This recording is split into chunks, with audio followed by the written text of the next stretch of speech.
I'm going to do a math lesson for 10.2 histograms. And I'm going to try to use the Big Ideas Dynamic Classroom. So when we go here for histograms, we're actually going to start with this one here. Okay, so the first thing it's asking us is the graph shows the favorite animals of 25 students. Use the graph to answer the questions.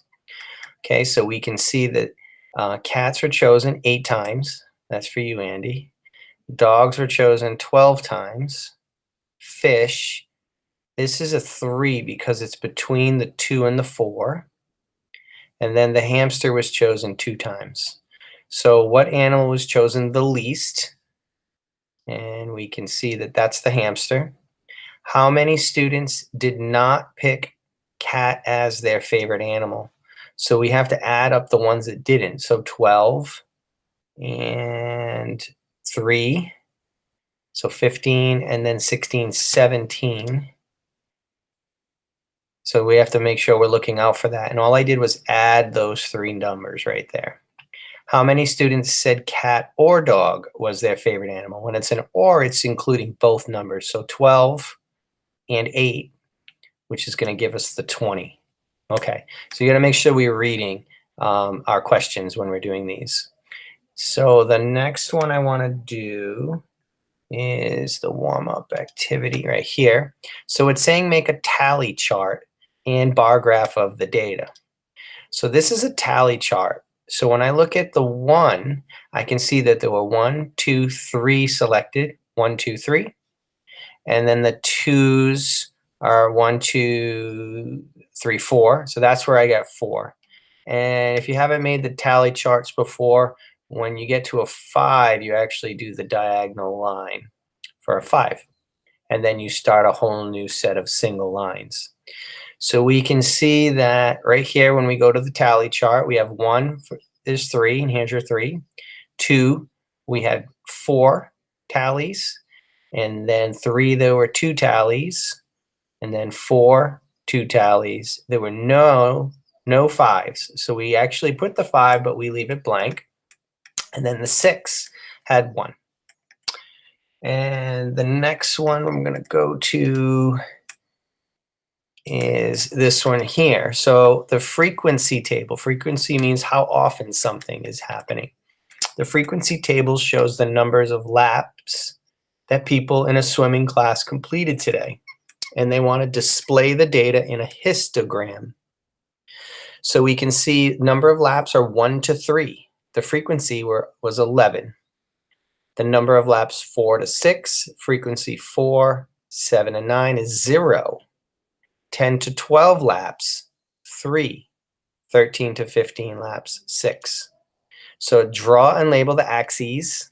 The axes are here. This is the frequency, and this is the number of laps. So the number of laps 1 to 3, we can see there's an 11 right here. The 4 to 6 is right here is the 4. 7 to 9 is a 0. And here it says include any interval with a frequency of 0. The bar height is 0. So these are actually called intervals. When you see 1 to 3, that's an interval.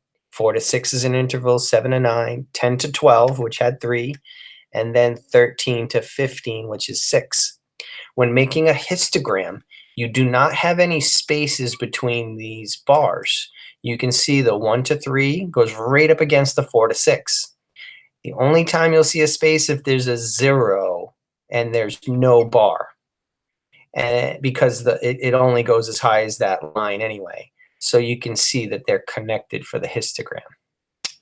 Okay, and this one here, the frequency table shows the ages of people riding a roller coaster. Display the data in a histogram. So this the axes here, frequency, and then age going across. So if I look here, 10 to 19 had 16. 20 to 29 had, it looks like about 11, because there's the 12. and it goes back. So you have to kind of estimate right there when you get those. Same with this one, 30 to 39. You can see it's not right at the line, but just above it. And that's where the 5 comes in. We estimated that to be a 2 and then a 4. Okay. And then example 2. This one says the histogram shows the winning speeds at the Daytona 500. Which interval contains the most data values? Most. How many of the winning speeds are less than 140 miles per hour? And how many of the winning speeds are at least 160 miles per hour? So there's a lot of questions in this one to answer. So the interval with the tallest bar contains the most data values. So the 150 to 159 is our answer for B.